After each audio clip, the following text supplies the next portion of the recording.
Better, how do you explain when others are able to achieve things that seem to defy all of the assumptions? For example, why is Apple so innovative? Year after year after year after year, they're more innovative than all their competition. And yet, they're just a computer company. They're just like everyone else.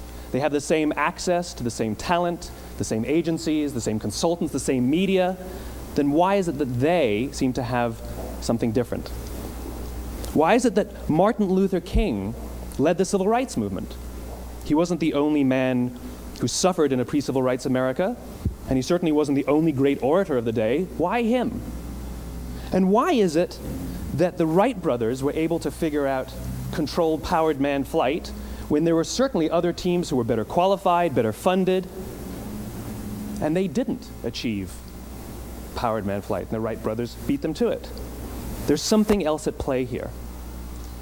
About 3.5 years ago, I made a discovery. And this discovery profoundly changed my view on how I thought the world worked, and it even profoundly changed the way in which I operate in it.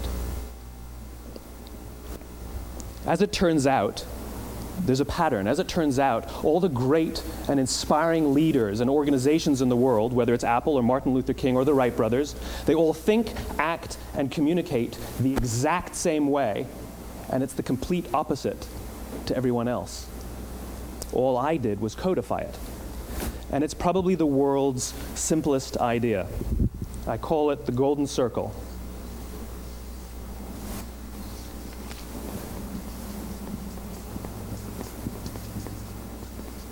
Why, how, what?